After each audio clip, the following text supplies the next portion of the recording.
Hello guys, সবাইকে বলছি এই চটপটি মেয়েটার সাথে আজকের দিনটা শুরু করা যাক।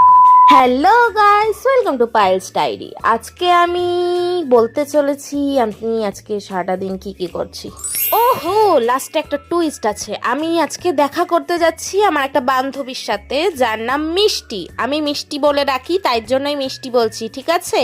ওর নাম কিন্তু মিষ্টি না, আর ও মিষ্টিও না, বাট যাই হোক, প্রথম বন্ধুত্বে একটু বেশি মাস্কা মেরে নিয়েছিলাম। আমাদের বন্ধুত্বের 4 বছর হয়ে গেছে, তাই নতুন কিছু নেই আমাদের জীবনে। যাই হোক, একই জীবন চলছে দুজনের।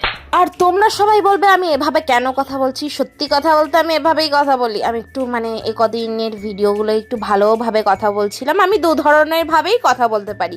আর তোমরা যারা জিজ্ঞেস করছিলে আমার বরের সাথে কি আমার ঝামেলা হয় না, সত্যি কথা বলতে আমি আর আমার বর কথায় কথায় ঝামেলা করি, চুলোচুলি করি, পারলে দুজনকে খুন করে দিই, ঠিক আছে?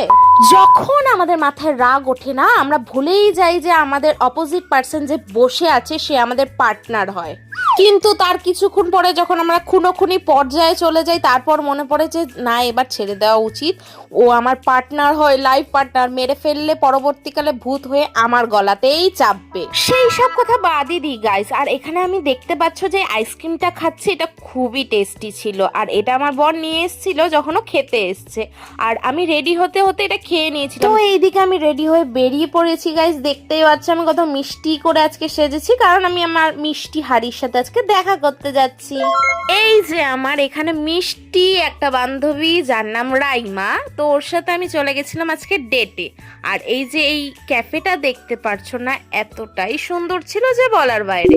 একটা নস্টালজিয়া ব্যাপার ছিল ক্যাফেটায়, ভাইবটা খুবই সুন্দর দিচ্ছিল। তো এখান থেকে আমরা ট্রাই করে নিয়েছিলাম দুটো নর্মাল টি আর 1 প্লেট মোমো, যেটা খেতে বেশ মোটামুটি ভালোই ছিল।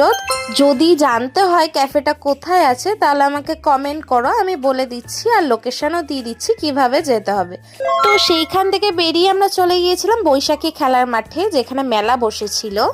আর দেখতে পাচ্ছ কত টেডি বিয়ার এখানে, কি ভালো লাগছিল দেখতে। আমার মনে হচ্ছিল সব কিনে নি, বাট টাকা তো নেই। তো পুরো মেলাটা ঘোরার পরে আমরা চলে গিয়েছিলাম দুটো মকটেল খেতে, যেটা মোটামুটি বেশ ভালোই ছিল। আর খাওয়ার পরে বসে অনেকক্ষণ আমরা আড্ডা দিয়েছিলাম। আর এখানে মিষ্টি কি জানি এত জিনিস কেন কিনছিল ভগবানই জানে। আর যাই কেনে না কেন আমাকে জিজ্ঞেস করে, ভগবানই জানে ও কার জন্য কিনছে, আমার জন্য নাকি ওর জন্য। তো সারাটা বিকেল ওর সাথে কাটানোর পর আমি বাড়ির উদ্দেশ্যে বেরিয়ে পড়ি। আর আজকের ব্লগটা এতটুকুই। ভালো লাগলে লাইক, কমেন্ট, শেয়ার করে দিও। আর পাশে থেকে টাটা গাইস, কালকে দেখা হচ্ছে।